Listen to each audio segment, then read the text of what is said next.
কানাডার alpine forest অধ্যুষিত গ্রামগুলোতে বাচ্চাদের সতর্ক করা হয় যে তুষার ঝড়ের রাতে তাদের যদি বাইরে থেকে নাম ধরে কেউ ডাকে, সেই ডাকে যেন তারা কখনোই সাড়া না দেয়, কারণ ওটা হতেও পারে উইন্ডিগোর ডাক। ফেব্রুয়ারি 2024, থান্ডার বে, অন্টারিও, কানাডা। পাহাড় ঘেরা ছোট্ট শহর কোজওয়াটার রিজ। প্রবল তুষার ঝড়ের কারণে যোগাযোগ ব্যবস্থা বিচ্ছিন্ন, সবাই ঘরে আটকে। শহরের শেষ প্রান্তে বনের ধারে একটা ছোট্ট কাঠের কেবিনে 15 বছর বয়সী নাওমি তার 2 ছোট ভাই ও বোনের সাথে আটকে রয়েছে। তাদের মা বাবা শহরে আটকে পড়েছে ঝড়ের কারণে। কোনো ইন্টারনেট নেই, কোনো ফোন নেই, শুধু হাওয়ার আওয়াজ, গা শিরশির করা হাওয়ার আওয়াজ। প্রথম রাত। সূর্য ডোবার পর নাওমি শুনল তার ভাই ফিন জানলার বাইরে কারোর সাথে কথা বলছে। ফিনকে জিজ্ঞাসা করায় ফিন বলল, মা বাইরে আছে, আমাদেরকে সাহায্যের জন্য ডাকছে।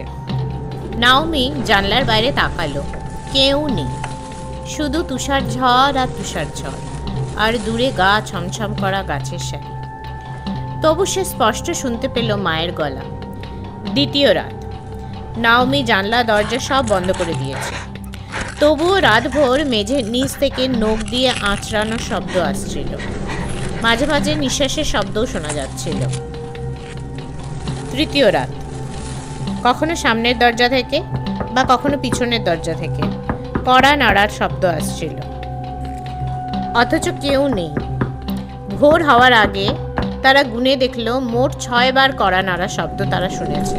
পরক্ষণেই নাওমির মনে পড়ে গেল তার দাদুর বলা সেই লোক কাহিনীটি।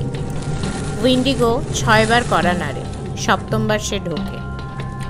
চূড়ান্ত রাত। ঘরে আলো বলতে শুধু মোমবাতি, জানলায় কাঠের ফালি পোতা, আগুনও ধীরে ধীরে নিভে আসছে।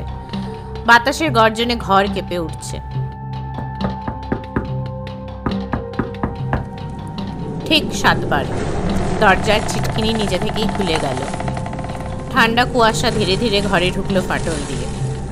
আর লিভিং রুমে দরজার বাইরে দেখা গেল একটা উচ্চ হাড় সর্বস্ব অবয়ব, শিংওয়ালা মাথা, দীর্ঘ বাহু, জলজলে হাড়ের খাঁচা। দরজার বাইরে দাঁড়িয়েছিল উইন্ডিগো, তার চিরকালের নাম এটা খিদে আর অসম্ভব শীতলতা নিয়ে।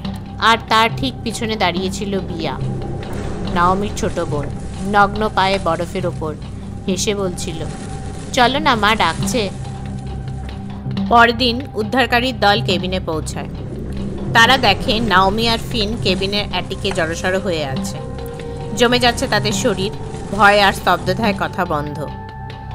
বিয়াকে আর কখনো পাওয়া যায়নি, শুধু কিছু ছোট ছোট পায়ের ছাপ যেগুলো হারিয়ে গেছে বনের দিকে, আর একটা টেডি বিয়ার আর লাল রঙের স্কার্ফ পরে রয়েছে বরফের মধ্যে। আর কোনো কিছুর চিহ্ন নেই কোথাও।